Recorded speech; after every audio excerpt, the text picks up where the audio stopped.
Hello, कसे आहात सगळे? आज ना मी तुमच्याबरोबर एक मजेशीर किस्सा शेअर करणार आहे.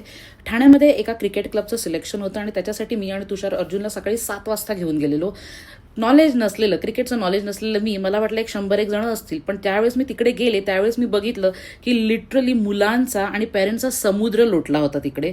मग तिकडे गेल्यानंतर अजून एक मजा मला अशी बघायला मिळाली की सगळे पप्पा लोक ज्या प्रकारे एक्साइटमेंट दाखवत होती की प्रत्येक जण आपल्या मुलाला सांगत होतं की अशीच बॉलिंग कर, असंच बॅटिंग कर, फॉर्म घेतलास का, बर्थ सर्टिफिकेट आहे का, पाणी पित राहा मध्ये मध्ये, आणि सतत सतत इन्स्ट्रक्शन चालू होते.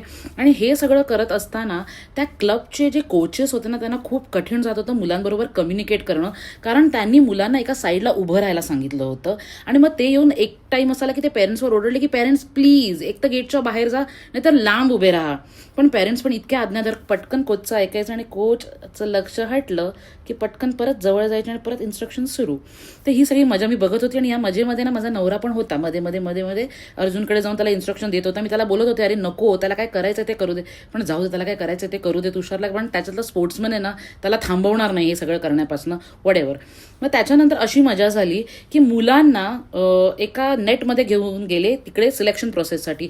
आता पेरेंट्स किती क्रिएटिव्ह बघा, कुठून कुठून जागा शोधून काढल्या त्यांनी ते बघण्यासाठी की सिलेक्शन प्रोसेस कशी चालू आहे. म्हणजे मला वाटलं थोड्या वेळाने वरच्या फांदीवर एखादा पेरेंट्स दिसेल की कशी चालली आहे सिलेक्शन प्रोसेस आणि असं बघत बसेल.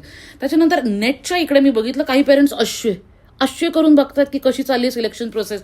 म्हणजे मला वाटलं थोड्या वेळाने आज जातील, बॉल घेतील, बॉलिंग टाकतील आणि सिलेक्टर्सना बोलतील कशी वाटली माझी बॉलिंग, प्लीज मला मुलाला घ्या. म्हणजे या लेवलची एक्साइटमेंट होती. पण खरं सांगू का, मला ना राग येत नव्हता पेरेंट्सचा, कारण त्यांचं पण काही चुकत नाही आहे. ज्या प्रकारे या देशात सगळं चालू आहे ना, वर्ल्ड वॉर, वाढत चाललेली कॉम्पिटिशन, प्रत्येक गोष्टीत पॉलिटिक्स आणि प्रत्येक पदार्थात भेसळ, त्यामुळे ना प्रत्येक पेरेंटना असं वाटतं की आपलं मूल ना लवकरात लवकर कुठेतरी सेटल व्हावं.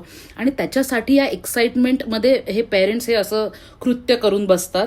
तर यात त्यांची काही चूक नाही आहे. आता क्रिकेट हा माझा पिंड नसल्यामुळे मी थोडी लांब होती, पण मी पण कधी कधी अर्जुनसाठी हे सगळे असे चाळे करते.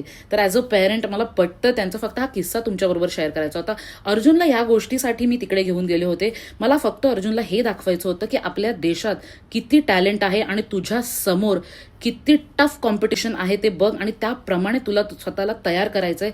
ही एक गोष्ट त्याला दाखवण्यासाठी आम्ही त्याला तिकडे घेऊन गेलो होतो.